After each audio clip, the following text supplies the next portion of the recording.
Many directors believe that 1 minute is too short to tell a story effectively. I disagree.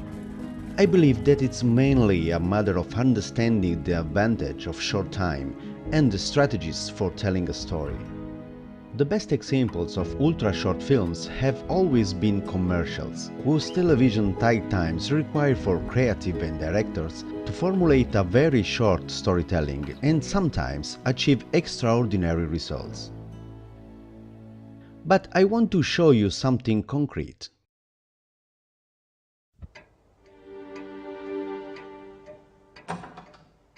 Darryl, dear boy, look at you. Where have you been? It's been 10 years. I did wait. Wow, 10 years, huh? Where have you been? Just looking.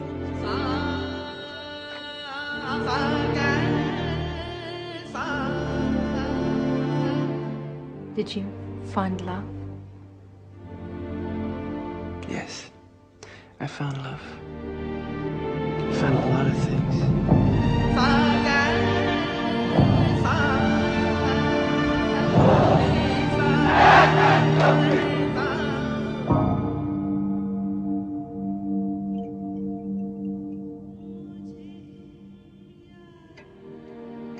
Sorry.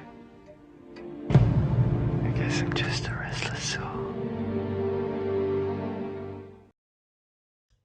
Beautiful and touching, this film is actually a TV commercial made by Michael Hausman for Replay Jeans in 1995. This version is taken from a 12 minutes long film and is far more emotional and effective. In order to better understand storytelling, let's try to observe the timeline. I've divided the individual shots and colored differently the 5 moments of the story. The film begins with the introduction of the protagonist and the people waiting him. Darryl, dear boy, look at you. Where have you been? It's been 10 years. I did wait. Wow, 10 years. Then a second part where we begin to see his memories of an extraordinary journey.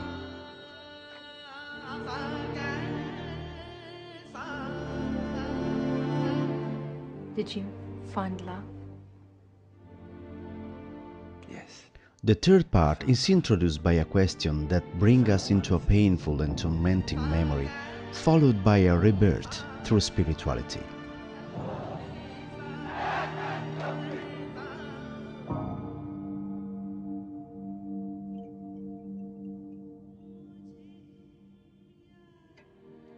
In the final sequence, we see him leave away again, aware that he cannot longer stop. This is the emotional story of 10 years of life of a man who has traveled the world and experienced an unbridgeable grief, and who saved himself thanks only to the encounter with a monk. All this in just 1 minute and with 52 shots. But let's go back for a moment to the structure of the story. If we analyze the plot, we can see that it's divided into 3 parts. The setup that includes the introduction and travel memories, a violent breakdown in the central part of the film, and the resolution in the last part. And just like a 3-act structure, we can recognize 2 plot points. The first at the beginning of the breakdown, when we hear the woman's question. Find love? And the second at the beginning of the resolution part, when the leaves are opened. It's amazing to see how the editor who created the 1-minute version managed to leave the story structure intact and keep the vision fluid. On this film there will be a lot to analyze, but I want to limit myself to a couple of director's notes that looks very interesting to me. First of all, on 52 shots, only 3 have a camera movement. All the others are masterfully composed, fixed shots. Let's try to observe the film by placing a vertical mask in the central third. Darryl, dear boy, look at you. Where have you been? It's been 10 As you can see, the gaze is concentrated in the central part of the frame almost all the time. The shots with a different composition are also those of longer duration. This allowed the viewer to not get distracted and remain almost hypnotized by the flow of images. It may sound strange, but forcing the viewer to move his eyes a lot during a vision of a sequence of events so fast, it could mean running the risk to confound him and losing the sense of the story. Now, let's look to the composition of some of the film's framing. Impressive. It is appropriate to say that every frame is a painting. All these elements contributes to build a real visual poem that enchant and move the emotions at the same time. Before concluding, I want to ask you to focus your attention on a small part of the film that we will now see slow it down. It's an alternate sequence between Darrell and the woman.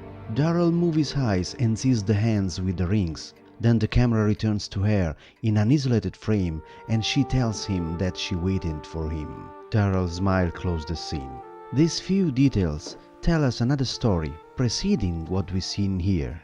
In just 6 seconds. This subplot is perceived subliminally in the beginning, but in the last part the close-up on the tear that falls in her face completes the puzzle and gives us all the elements to understand also this level of the story. But it's not over.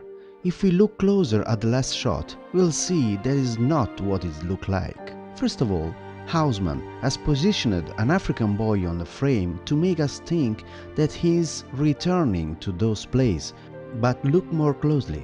It doesn't look like the inside of an airplane at all. The seat in front of him is not of an airplane, and the windows are too big. I noticed these little lies just after several years. Cinema is a powerful art. There's still a lot to analyze, but the purpose of this video is to deny a cliché, for which in a minute you cannot tell an extraordinary story.